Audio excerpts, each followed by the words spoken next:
Hello, and welcome back to Riverleaf, Episode 5, Devil's Tower, No Turning Back.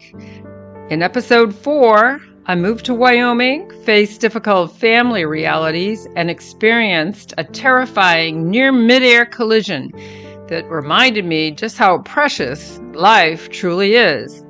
But sometimes the greatest changes in our lives begin with the simplest conversations. So, let's begin. Later that summer, an unexpected conversation would lead me to a challenge unlike anything I had ever attempted before. I met one of my brother's contractors, Craig. Craig was one of the friendliest people I'd ever met. What fascinated me most about him was that he was an experienced mountain climber who had already climbed Devil's Tower several times. Told him how much I was fascinated by the tower and confessed that I always dreamt of climbing it, even though I'd never climbed anything in my life.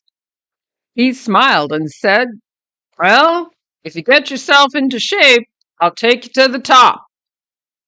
I could hardly believe what I was hearing. But climbing Devil's Tower wasn't just about reaching the summit.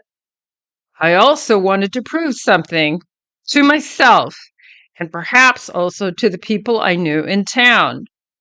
My brother had earned a reputation that wasn't exactly flattering. Because I was his sister, there were people who assumed that I was just like him. I was determined to change that. I also wanted to lose my unmistakable Massachusetts accent, so I practiced. Instead of saying "ka," I learned to say "car." I practiced rolling my R's, saying, "Thank you, ma'am, and how y'all doing?" Little by little, Wyoming was growing on me. Then I started preparing physically for the climb. Every day, I went to the gym and practiced pull-ups until I could do 20 in a row. After a month, Craig said that I was ready. On the morning of September 17th, 1979, 4 of us began the climb. Craig, his friend Dan, Dan's girlfriend Lynn, and me. We carried ropes, harnesses, carabiners, and 5 heavy gallons of water. I knew that every year people had died climbing Devil's Tower. I simply refused to think about it. If I let fear take over before I even started, I'd never leave the ground. The first section was far harder than I had imagined. Every crack in the rock pinched my arms and legs. No amount of exercise could have prepared me for the sheer effort of lifting my body against gravity. By the time I reached the first ledge, I was sweating and out of breath. I also felt my adrenaline pumping through my veins. 2 hours later, we reached a place called the balcony. There was no way around it. We had to jump and swing across a huge gap. So Craig grabbed a rope, took a running start, and swung across a 15-foot gap as though he were flying. It looked easy for him. Then he looked back at me. "Your turn." I looked down, 300 feet below, nothing but a giant boulder field. My mouth went dry.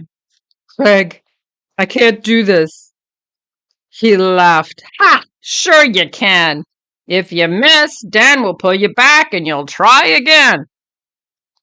So I stopped thinking. I ran, I jumped, and I missed. And then Dan hauled me back and said, "Don't think, just go." So I did. I ran fast and leaped. And this time Craig caught my foot and pulled me safely onto the opposite ledge. I'd done it with a little help from my friends. From that moment on, I felt my confidence grow. Finally, 5 hours after beginning the climb, we stepped onto the summit. The view was breathtaking. The Belforth Valley stretching endlessly below us. The Missouri Buttes 8 miles away rose in the distance, and beyond them lay the black hills fading into the horizon.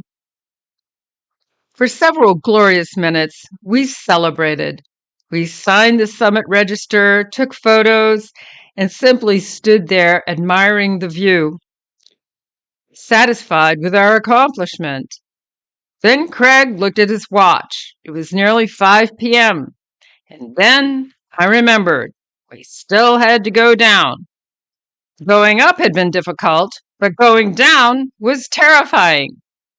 I had to rappel over the edge of the tower with nothing beneath me except 800 feet of empty space.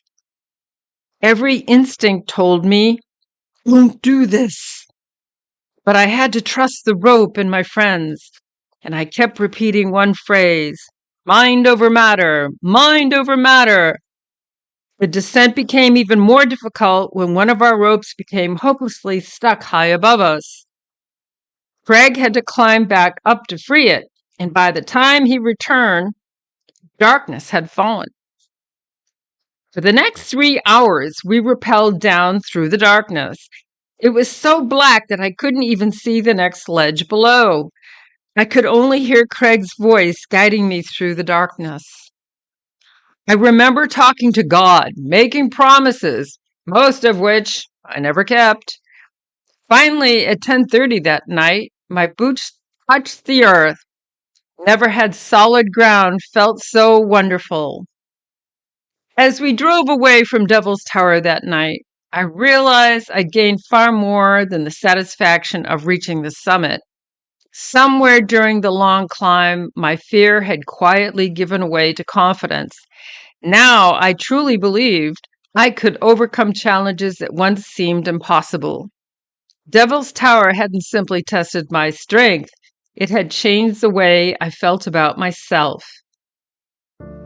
If you enjoyed today's episode, I'd be honored if you'd subscribe, comment, and join me as the journey continues. New episodes will be released every week. So, until next time, take care, and I'll see you in the next episode of Riverleaf.